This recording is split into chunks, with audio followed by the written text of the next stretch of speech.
Assalamualaikum warahmatullahi wabarakatuh. Perkenalkan, saya Wulandari kelas 6E. Di sini saya akan menjelaskan mengenai analisis regresi logistik ganda. Jadi untuk regresi logistik ganda itu sendiri, itu dia memiliki keuntungan dibandingkan dengan regresi logistik ganda seperti ini ya, dan dalam sederhana. Jadi untuk logistik ganda ini, dia tuh memiliki kemampuan untuk bisa menguji atau dapat memasukkan beberapa variabel independen dalam satu model di waktu bersamaan. Dan variabel independennya pun boleh campuran antara variabel numerik dan numerik. Jadi untuk logistik ganda ini sendiri, itu ada dua pemodelan yang dipakai. Yang pertama model tradisi, dan yang kedua model composito. Yang pertama yang saya akan jelaskan itu model tradisi terlebih dahulu. Jadi model tradisi ini tujuan digunakannya model tradisi ini adalah sebagai untuk menemukan model yang terdiri dari beberapa variabel yang dianggap paling penting dan yang terbaik. Jadi kita mempunyai beberapa variabel nih, dan kita anggap sangat pentingnya. Nah, di antara variabel tersebut, kita ingin menemukan yang mana yang memang memiliki hubungan yang kuat ataupun maksudnya yang terbaik dan yang paling penting dalam menentukan suatu kejadian di variabel dependennya. Jadi kemudian kita langsung saja aplikasi dari model tradisi.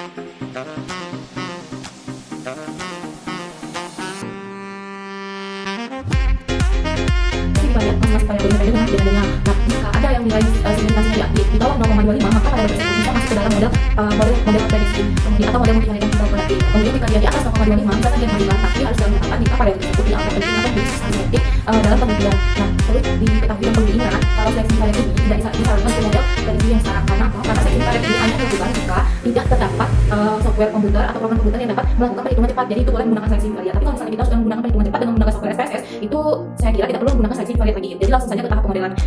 Kita akan melakukan seleksi bivariat. Pertama kita buka dulu SPSS-nya, kemudian saya ada data DBLR dengan setiap 50 orang. Lalu untuk melakukan seleksi bivariatnya, kita klik analyze, kemudian klik regresi, lalu klik binary logistik. Nah, kita masukkan di sini berat bayi lahir rendah ke variabel dependen, kemudian kita masukkan variabel umur ibu ke kovariat. Ini variabel independennya kita harus masukkan satu-satu ya.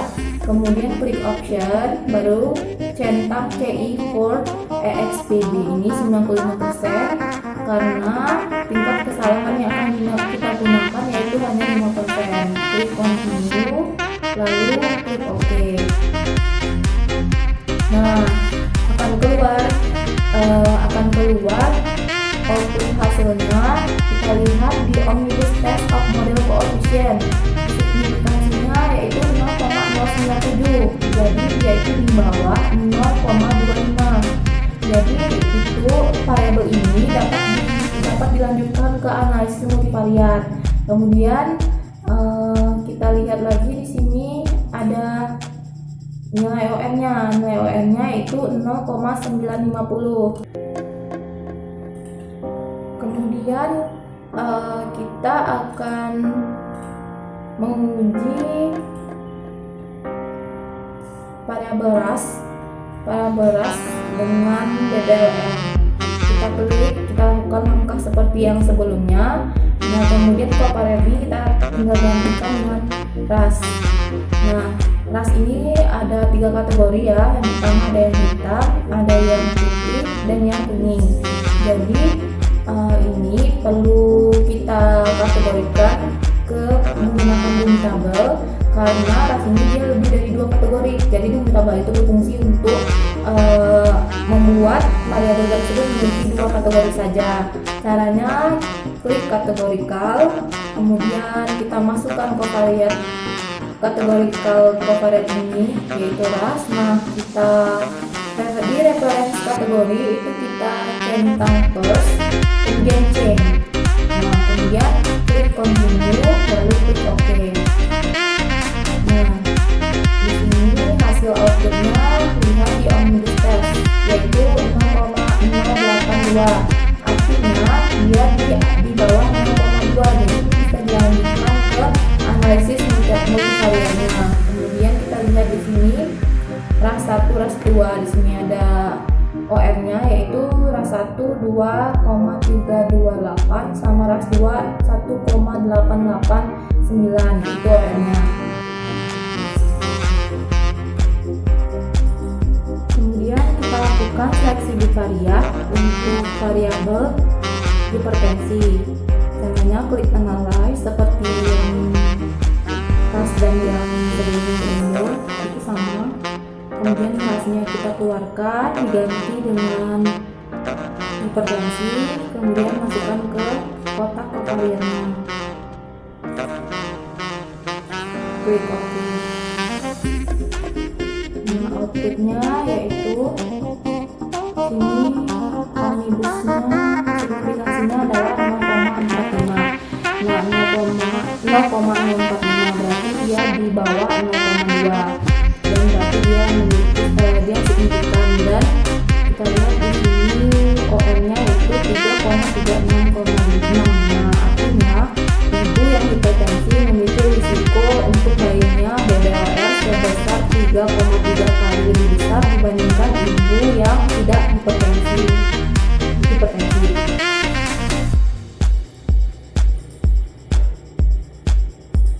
Kemudian untuk variabel selanjutnya yang kita masukkan yaitu variabel uterus mengalami iritabilitas. Kita keluarkan variabel hipertensi lalu masukkan uterus, klik OK. Kita lihat signifikansinya itu 0,024 berarti dia di bawah 0,25 berarti dia bisa dimasukkan ke analisis multivariat.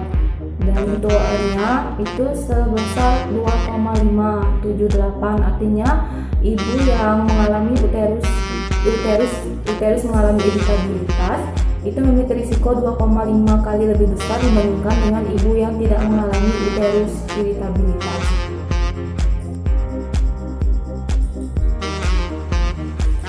Dan variabel selanjutnya yang akan kita uji yakni variabel ANC. Masukkan di sini ANC frekuensi antenatal ke kovariat, kemudian klik OK. Kita lihat omnibus test model koefisiennya itu 0,379. Berarti kalau 0,379 itu berarti di atas 0,2. Nah, di sini secara statistik dia memang tidak signifikan, tapi karena variabel ANC itu dianggap substansi atau yang dianggap penting, jadi dia boleh dimasukkan ke analisis multivariat untuk selanjutnya.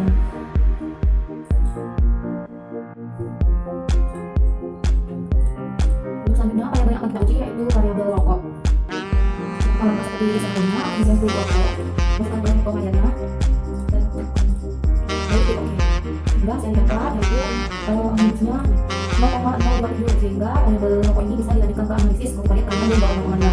Dan lagi di sini OR-nya itu 2,0 berarti ibu yang rokok itu memiliki risiko BBLR sebesar 2,02 kali lebih besar dibandingkan dengan ibu yang tidak rokok. Kemudian untuk variabel selanjutnya kita ganti lagi dengan variabel prematur. Dia masukkan ke variabel prematur. Lihat omnibus signifikansinya lalu 0,09 berarti dia 2,25 dan bisa dilanjutkan ke analisis multivariat dengan OR 2,230. Berarti ibu yang memiliki riwayat menyebut prematur itu lebih besar dari 2,2 kali besar dibandingkan ibu yang tidak memiliki riwayat prematur melanjutkan bayi prematur.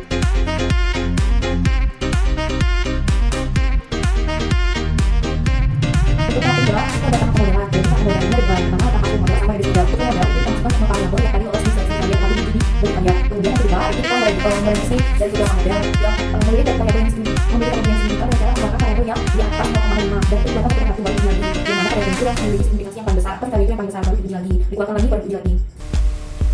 Tahap ini dilakukan analisis multivariat ke 6 variabel yang tadi sudah lolos dari seleksi bivariat. Nah, caranya sama, klik analyze, kemudian klik regresi, kemudian klik binary logistik, kemudian kita masukkan variabel berat bayi lahir rendah ke dependen, lalu masukkan variabel umur ibu, masukkan variabel ras, kemudian masukkan variabel rokok, masukkan variabel prematur, lalu masukkan variabel hipertensi, masukkan variabel uterus mengalami iritasi, kemudian masukkan variabel frekuensi antenatal care, dan jangan lupa kita kategorikal ras tadi menjadi domitable dengan cara klik first, baru klik change, continue, baru jangan lupa optionnya jangan lupa dicentang CI, continue, setelah itu baru klik OK, sehingga hasilnya nih. Nah, dari hasil analisis terlihat ada 4 variabel yang p-value-nya di atas 0,05, yaitu umur dengan p-value 0,264, kemudian prematur 0,06 di atas 0,05, kemudian nih uterus 0,08 dan ANC 0,954, sehingga yang terbesar di antara keempat variabel yang di atas 0,05 ini yaitu variabel ANC, yaitu 0,954, sehingga pemodelan selanjutnya variabel ANC ini harus dikeluarkan dari model tersebut. Nah, setelah itu kita kan ANC ini akan kita keluarkan. Caranya analyze,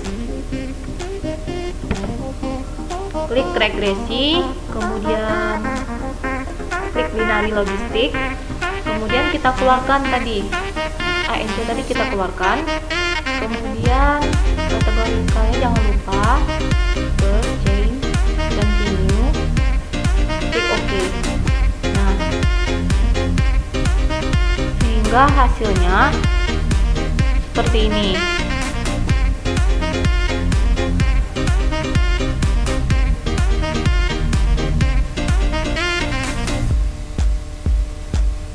Nah, di sini kita akan melihat OR-nya. Kita akan bandingkan OR untuk variabel umur, ras, merokok, prematur, hipertensi, dan uterus iritasi tadi. Nah, kita akan membandingkan bagaimana perubahan OR-nya. Perubahan OR-nya itu dilihat apakah ada perbandingan OR, terlihat tidak ada yang, apakah ada yang lebih dari 10% atau kurang dari. Nah, jadi seperti ini kita akan melakukan perbandingan perubahan OR. Jadi ketika variabel ANC itu ada, apakah ada perubahan dengan variabel ANC ketika sudah dikeluarkan. Nah, berdasarkan hasil yang tadi, kita lihat selisihnya itu tidak ada yang di atas 10%. Jadi kalau tidak ada yang di atas 10%, berarti variabel ANC itu kita keluarkan. Langkah selanjutnya yang harus kita lakukan setelah tadi variabel ANC-nya telah dikeluarkan karena tidak ada yang di atas 10%, yaitu kita harus mengeluarkan variabel yang terbesar p-value-nya, yaitu variabel umur. Jadi kita analyze, kita lakukan langkah seperti tadi, sama, klik regresi, klik lagi binary logistik, lalu kita keluarkan variabel umur. Nah, kita keluarkan kategorikalnya, jangan lupa diklik change, continue, kita centang lagi CI-nya, klik OK, sehingga hasilnya adalah seperti ini.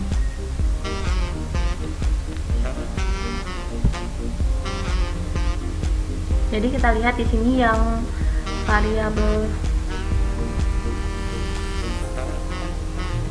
OR-nya kita lihat di sini ya. Nanti kita akan lakukan uji perubahan OR-nya dengan melihat selisih dari OR setelah variabel umur dikeluarkan dengan OR sebelum variabel umur dikeluarkan. Setelah variabel umur dikeluarkan, akan dilakukan perbandingan OR ketika variabel umur masih ada dan ketika variabel umur sudah dikeluarkan. Dari analisis perbandingan OR bahwa diketahui tidak ada perubahan OR yang di atas 10%. Jadi dengan demikian variabel umur akan dikeluarkan dari model. Maka langkah selanjutnya kita mengeluarkan variabel yang p-value-nya di atas 0,05 setelah variabel umur, yaitu variabel prematur. Langkahnya masih sama lagi, kita klik regresi, kita klik lagi binary logistik, kemudian kita keluarkan prematur, kemudian jangan lupa klik lagi ininya, continue, klik OK. Nah, ini kita lihat OR-nya di sini, dan kita akan bandingkan nantinya dengan ketika variabel prematur masih kita masukkan dengan yang telah kita keluarkan. Jadi setelah variabel prematur kita keluarkan, kita akan melihat perubahan OR-nya. Jadi ketika variabel OR masih ada dan sudah dikeluarkan, itu terdapat perubahan OR yang di atas 10%. Itu ada dua variabel ya. Yang pertama variabel merokok itu 13,8%, berarti dia di atas 10%, dan variabel UI atau uterus irritabilitas tadi itu di atas 10%, yaitu 22,6%. Jadi variabel prematur itu harus dimasukkan kembali ke dalam model karena ada yang di atas 10% OR-nya. Jadi harus dimasukkan kembali variabel prematur.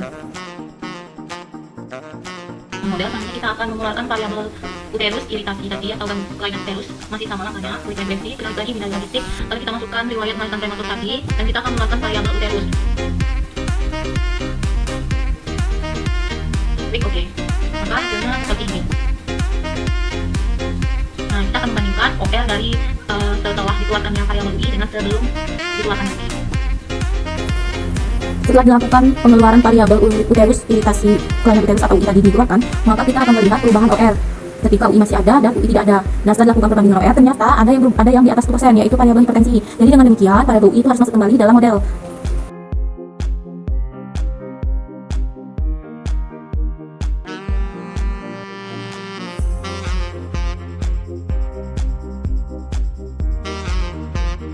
Oke, jadi tadi kita sudah melihat uji pemodelan pada variabel sehingga terdapat hasil akhirnya. Kemudian kita akan melakukan inflasi. Nah, inflasi ini kita gunakan jika kita merasa bahwa antara satu variabel dengan variabel lainnya pada variabel independen itu ada inflasi. Jadi kita lakukan jika kita merasa ada substansi yang berkaitan antara satu variabel dengan variabel yang lainnya. Jadi kita perlu melakukan inflasi. Tapi kalau kita rasa pada variabel kita tidak dapatkan interaksi, maka kita tidak perlu melakukan inflasi lagi. Nah, di sini pada variabel ini ada variabel hipertensi dan variabel rokok. Jadi kedua variabel tersebut berinteraksi, dianggap berinteraksi sehingga perlu dilakukan inflasi.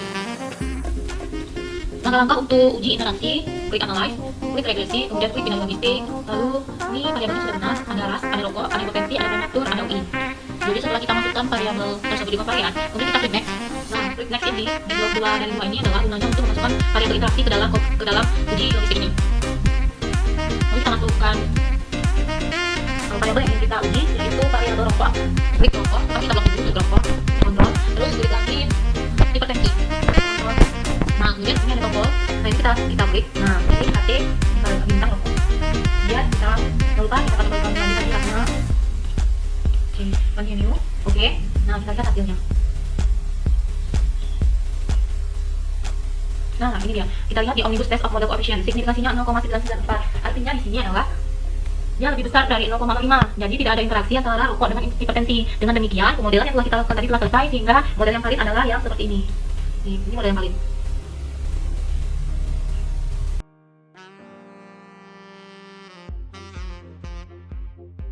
Ini adalah variabel akhir atau hasil akhir dari analisis multivariat yang telah kita lakukan tadi. Nah, di sini kita bisa lihat variabel mana saja yang memiliki hubungan bermakna dengan kejadian BBLR.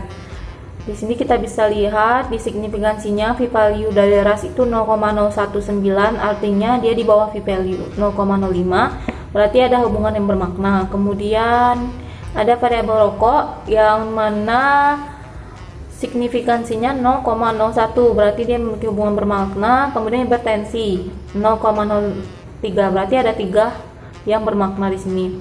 Nah, itu kita bisa lihat di sini OR-nya 2,9, 2,8 untuk ras 1, ras 2, kemudian rokok 2,6 dan hipertensi 3,9. Nah, keempat variabel yang menghasilkan OR sedemikian ini itu telah dikontrol. Tadi kita telah mengkontrolnya dengan 4 variabel, yaitu variabel umur, variabel ANC, variabel UI, dan variabel prematur.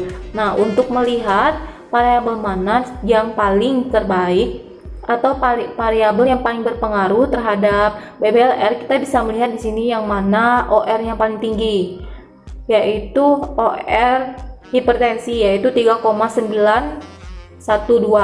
Artinya di sini adalah ibu yang mengalami hipertensi itu memiliki risiko 3,9 kali lebih besar untuk bayinya mengalami BBLR dibandingkan dengan ibu yang tidak hipertensi.